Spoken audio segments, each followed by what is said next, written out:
en Colombia y en otros países.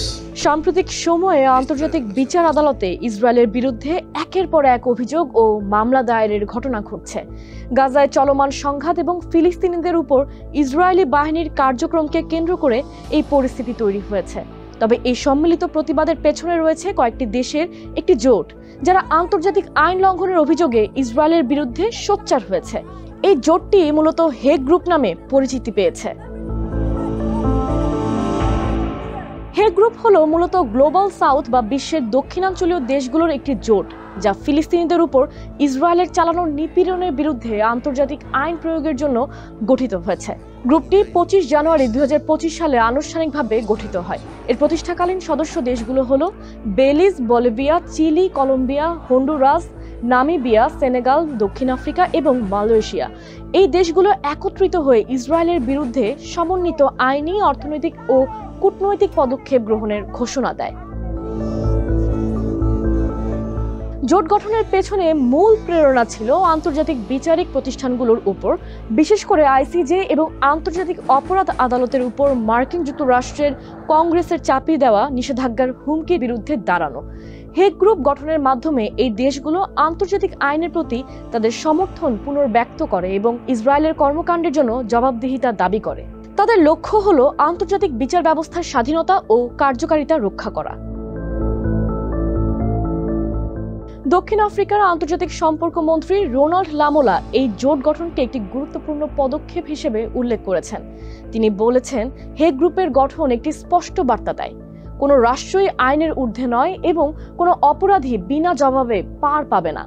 এই জোটটি মূলত ফিলিস্তিনি জনগণের আত্মনিয়ন্ত্রণের অধিকার এবং একটি স্বাধীন ফিলিস্তিন রাষ্ট্র গঠনের পক্ষে তাদের পূর্ণ সমর্থন জানায়। হেগ গ্রুপ সম্প্রতি তাদের কার্যক্রম আরও বিস্তৃত করেছে এবং অন্যান্য দেশগুলোকেও তাদের সঙ্গে যুক্ত করতে সক্রিয় ভূমিকা পালন করছে। এই জোটের অন্যতম প্রধান কাজ হলো ইসরায়েলের বিরুদ্ধে আইসিজেতে দায়ের করা মামলাগুলোকে সমর্থন দেওয়া এবং আন্তর্জাতিক চাপ সৃষ্টি করা। এই লক্ষ্যে গ্রুপটি সম্প্রতি কলম্বিয়ার রাজধানী বোগোটাতে একটি জরুরি সম্মেলনের আয়োজন করে, যেখানে 30টিরও বেশি দেশ অংশ নেয়। এই সম্মেলনে চীন, স্পেন এবং কাতারের মতো দেশগুলো উপস্থিত ছিল, যাতে প্রমাণ হয় ধীরে ধীরে বিশ্বের অন্যান্য দেশের উপর প্রভাব বিস্তার করছে এই জোট। সম্মেলনের পর 12টি দেশ ইসরায়েলের কর্মকাণ্ড সীমিত করার জন্য 6টি সুনির্দিষ্ট পদক্ষেপে সম্মত হয়। এই দেশগুলোর মধ্যে রয়েছে Bolivia, Cuba, Colombia, Malaysia, Namibia, দক্ষিণ Africa, Indonesia, Nicaragua, Iraq, Libya, Oman এবং সেন্ট ভিনসেন্ট অ্যান্ড দ্য গ্রেনাডাইন্স।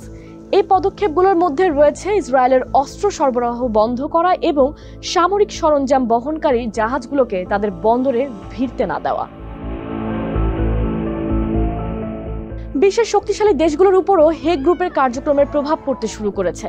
যদিও মার্কিন যুক্তরাষ্ট্র এবং কিছু ইউরোপীয় দেশ ইসরায়েলের পক্ষে অবস্থান নিয়েছে, তবে অনেক দেশই এখন ইসরায়েলের কর্মকাণ্ডের সমালোচনা করতে শুরু করেছে।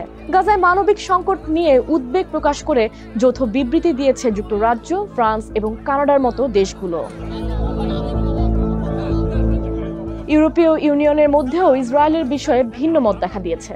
স্পেন এবং আয়ারল্যান্ডের মতো দেশগুলো ফিলিস্তিনকে রাষ্ট্র হিসেবে স্বীকৃতি দিয়েছে এবং আইসিজেতে দক্ষিণ আফ্রিকার মামলার সমর্থনে এগিয়ে এসেছে।